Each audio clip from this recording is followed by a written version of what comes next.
البلد دي مش بلدنا، البلد دي ليها اصحاب، كويس قوي ان هم سايبيننا عايشين فيها وساكتين.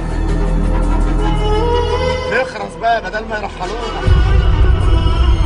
بكره سواد يا جوده. والغاز باعوا لاسرائيل، يعني اسرائيل منوره بفلوسنا ومصر منوره باهلها. يا باشا ايام الانتخابات كان يسلمني على الراس 100 جنيه وازازه زيت وبطانيه، حصل ولا لا يا حاج؟ والله العظيم حصل يا اخي. استحمل، احنا في مرحله انتقاليه. لا انت حرام يا حامد. مظاهرة ايه وهباب ايه؟ يبقى نوقفها بالقانون. يعني سعادتك الكلام اللي بيحصل في مجلس الشعب وبنقول ماشي، تسقط الحكومه، حجمك قدام حجم الشعب ايه بقى؟ انا يا دوب نمله. المظاهره لازم تكون مفاجاه. كده بقى هقول لك انتوا مثيرين للشغف.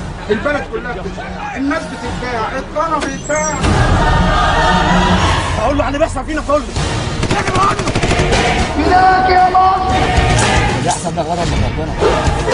اخفى عليك يا مصريين. الا الدستور يا باشا. يا دوب نمله اتخلقت عشان اي حد معدي يدوس عليها برجليه في حصه.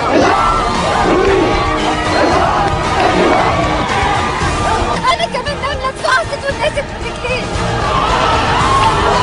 يلا ما حافظتوش على البلد، يلا ما حافظتوش على البلد.